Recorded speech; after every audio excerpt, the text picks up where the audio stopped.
Okay, folks, so going back to exponential functions from yesterday, just remember our basic formula for an exponential function is y equals a times b to the x, where b is that we refer to as the base, but it's the multiplier, and it's the behavior of the function.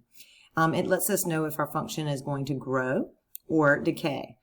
So remember, anytime our base is a number greater than 1, our function will grow. It will increase from left to right, and anytime our base is a number between 0 and 1, our function will decay. A always gives us our y-intercept when we are in this form. All right, so we did some basic ones yesterday where we talked about y equals 2 to the x versus y equals 1 half to the x. And we learned this new part that of a function called an asymptote. And exponential functions have an asymptote. Remember, an asymptote is an imaginary line that the graph approaches but does not touch or go through. So what we're going to do now is explore what happens to a basic function like y equals 2 to the x when we add or subtract to the function. So I'm going to use Desmos to explore that. Okay, so in Desmos, I've just put our basic function y equals 2 to the x, and then I've added right here y equals 2 to the x plus k.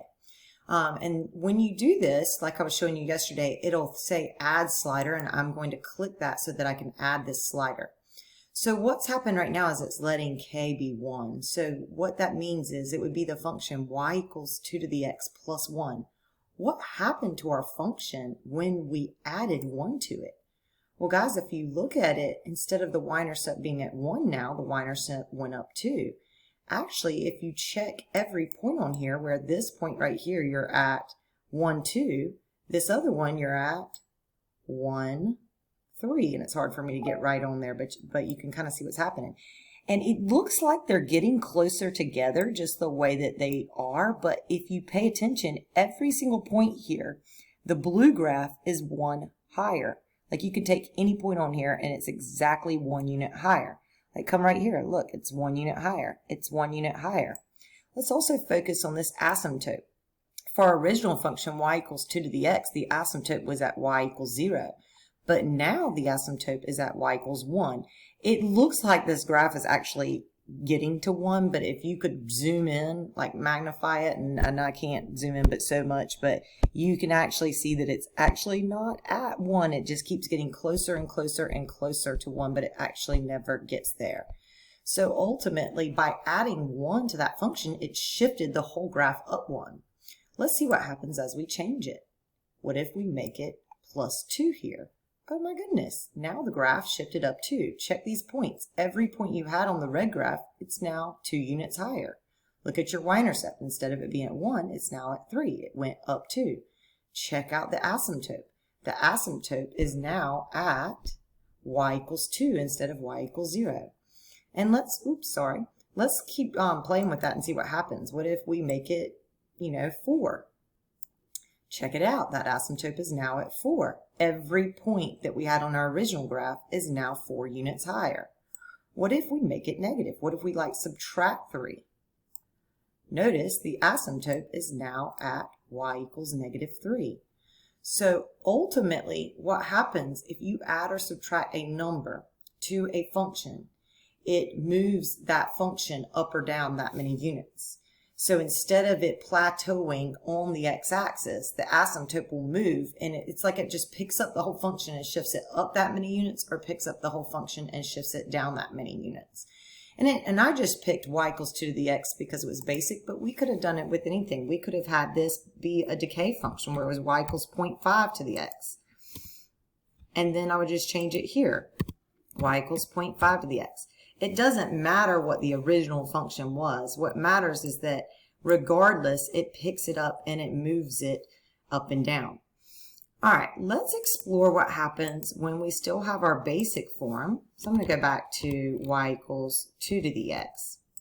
But we start changing that y-intercept in front. So I'm going to type in y equals a times, put my little tablet up here real quick, 2 to the x.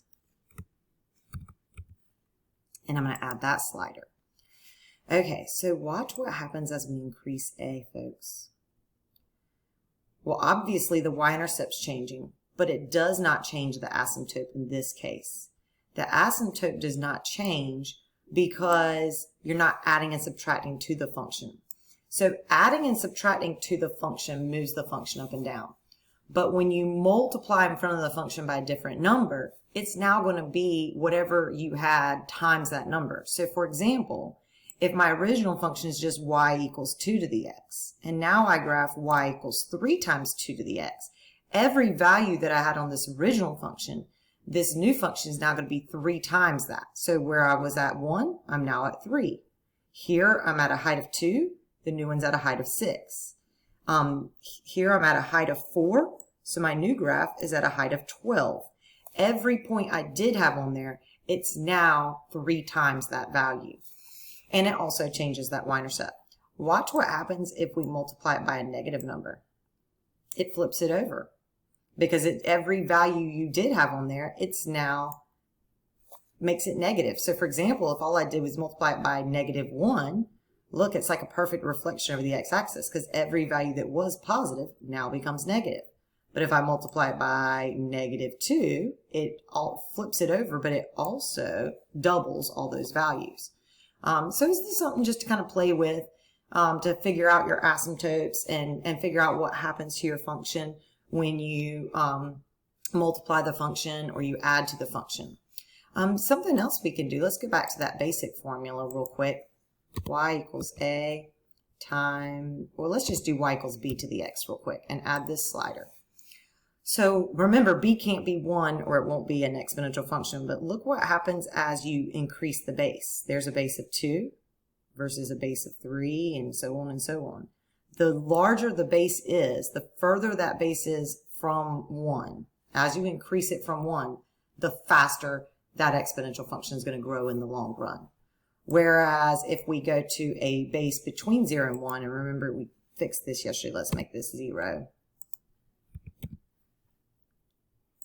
So if we do a base between 0 and 1 where it's decaying, the closer it gets to 0, the steeper it is. The closer it gets to 1, the less steep it is.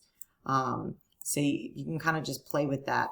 And the big thing is being able to pick out the growth and decay.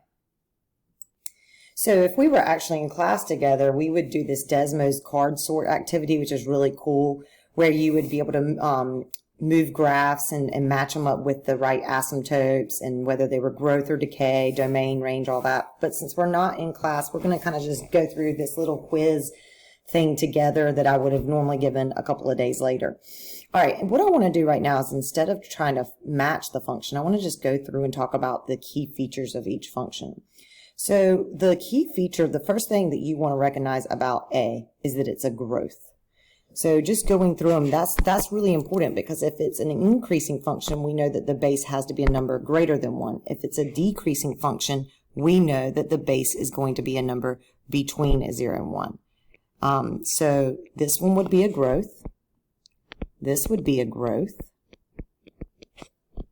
Where the next two would both be decays. So when we go to try to match up this function, we know that the base is going to be a number between 0 and 1. Part is, let's look at their y-intercepts and let's look at their asymptotes. So starting with these top two graphs, the first one has a y-intercept at 1. So what that means is when we have to write this function in that form, y equals a times b to the x, the y-intercept for this one will be at 1. All right, so how are these functions going to be different? Whichever one is this first function, it will have a y-intercept of 1 and a base greater than 1. This one will have a y-intercept of 3 and also a base greater than 1. All right, so let's try to figure out what is the multiplier here? Well, if we're at 1 right here, and then the next y value is at 2, and then the very next y value is at 4, and then the next y value looks like it's going up towards 8, I would say this function is doubling, so the base must be 2. So if we go to write this function, it will be y equals 1 times 2 raised to the x. The asymptote is still at y equals 0, so we know we didn't add or subtract to it to move it up and down. So if we're going over here to our matching, we can see that this one would match with A. Where when we look at this one, obviously the y-intercept's at 3, so that is going to be in the form y equals 3 times whatever that multiplier is to the x. So if I look at some other points on here, I was at 3, and the next value I'm at 6. So what would you have multiplied 3 by to get to 6? Also, this one's doubling because that's multiplied by 2. And if you kind of look at it, you can see it like this is at 1.5, this is at 3/4. So if you kind of look at that pattern, you can see that it's doubling as we go up. So this would be y equals 3 times 2 raised to the x. And if we look over here in the matching part, this one would match with B. Let's talk about the domain and range for both of these. The domain of these functions is always all real numbers. You can substitute any value you want in for x. It goes to the left forever and it goes to the right forever. The range is different though. The range is always going to match up with the asymptote. All right, so again, since this, both of these graphs have that asymptote, that imaginary line right at 0, they plane out at y equals 0. Therefore, their range is greater, y is greater than 0 or y is less than 0. And obviously, we can see that both of these are y is greater than 0. Another way that you can write it is positive real numbers, because that's really what it is, all positive real numbers. All right, let's look at the next two. Okay, so the next one, we can see that it has a y-intercept at 1 also. We know it's decaying, so let's see if we can figure out the pattern here. So if we look at this, this was at a height of 2, a height of 4, and then a height of 1. So if I work from left to right, we went 4, 2, 1. This looks like it's a half. So we can see that the behavior is that it's halving. So therefore, when we go to write our function, we would say y is equal to 1 times 1/2 raised to the x, because the multiplier is a half. And if we go over here and look at the different options, we can see that that would match with option C. The next one's going to be a little bit different, though, because the asymptote moved. That is no longer planing out on the x-axis. So in this case, the asymptote is now at y equals 1. Therefore, when we go to write this, even though the y-intercept is at 2, the a value will not be at 2, because it's how high it is from its asymptote. So since the y-intercept is 1 unit higher than the asymptote, the a value will be 1. And then we have to figure out that multiplier again. So if I look from left to right, I'm going to go from how high I am from the asymptote. That's 4 units high. This is 2 units high, 1 unit high, a half a unit high. So therefore, again, we are halving. So this would be times 1/2 raised to the x. But because the asymptote is at 1, we then have to add 1 to the end of the function. So I know this is weird because earlier we talked about the fact that anytime you have a function in the form y equals a times b to the x, a is always the y-intercept. However, when you add or subtract to that function, that y-intercept is moved up or down that many units, so you have to factor that in. So if I come back to this function that we just wrote right here, when I take this number in front here and add this number here, that should give me my y-intercept. So 1 plus 1 is 2. And if we look at the list over here, we can see, so that one down here would match up with r of x equals 0.5 raised to the x, which is the same thing as 1/2 raised to the x plus 1. I'm not going to do too much with this. You'll learn more about exponential functions in your higher courses. The biggest thing is just being able to recognize that when you see a curve like this, it's exponential. Anytime you see an exponential function and it doesn't plane out on the x-axis, that's that asymptote. So for example, if I had to pick out this function right here, because it planes out at y equals -2, I know that this function had to have shifted down to units, so it has to subtract 2. I also can see that it's decaying. So if I'm in a multiple choice situation, obviously the only one that I can see over here that shifted down to and is decaying is this one right here. So that would have to match up with H. And of course you can use Desmos and kind of play with these to figure that out. Okay, so last two problems of today. A lab technician begins with 3 bacteria in a petri dish. Every hour, the number of bacteria doubles.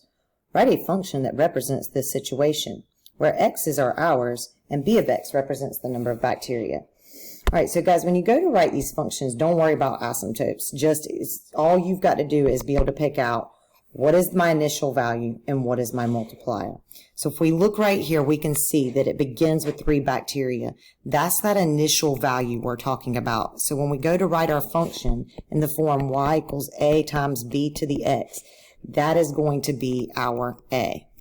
And then if we read on it, it says that it doubles each hour. So that's our multiplier right there. That's our b.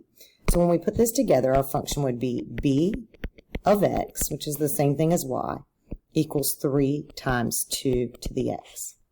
Okay, so it then goes on to say, how long will it take for the dish to contain more than 100 bacteria? Here's where you're going to use your graphing calculator, or you can use Desmos. So let me pull that up real quick. So I've gone ahead and typed the function into Desmos. Remember, once you type a function in Desmos, you can always click in there, click on the bolt, you can duplicate it, and then change it into a table. So we can see this behavior happening. Then all we have to do to make it continue that table is just keep pressing enter. So what we can see is at 5 hours, we have 96 bacteria, and at 6 hours, we have 192 bacteria. So how long does it take to contain more than 100 bacteria? Obviously, we can estimate that it would be a little bit more than 5 hours. But to find out exactly, what we can do is come in here to this third one and type in y equals 100 and figure out where does this exponential function intersect y equals 100. So I'm going to zoom out a little bit, and I'm not crazy about that. I'm going to pull this down, and we can see where these intersect at. And what you can do is go click on it, and it'll give you that intersection.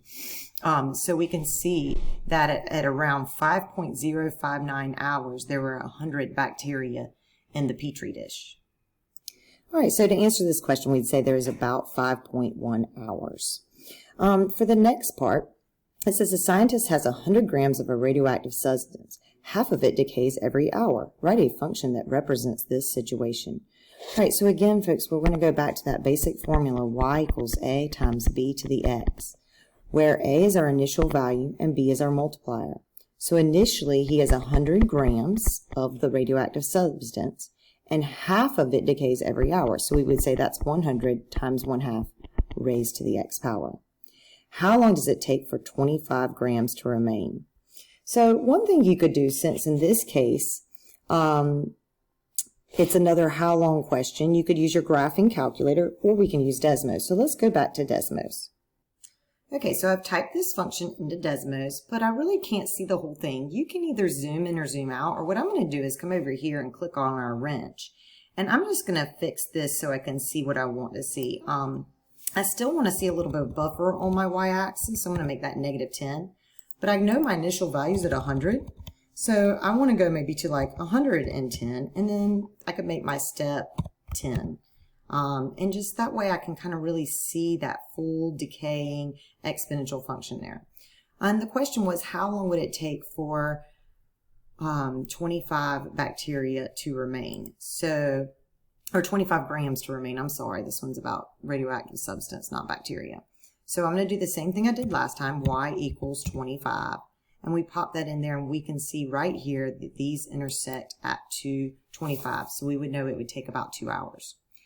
Let's say you had a question where it was like, well, how many bacteria are there after 3 hours or after 4 hours? All you got to do is, again, just come here, duplicate this, make this into a table, and look at the values, and just keep pressing enter. What if it said how many bacteria are there at, 1.5 hours? Just come in here and type that in, 1.5, and it'll give you your answer. So we could see there would be around 35 bacteria at 1.5 hours. And so I hope that helps with just basic growth and decay, doubling and decaying. Next week, we're going to learn about growth and decay by a percent. Have a great day.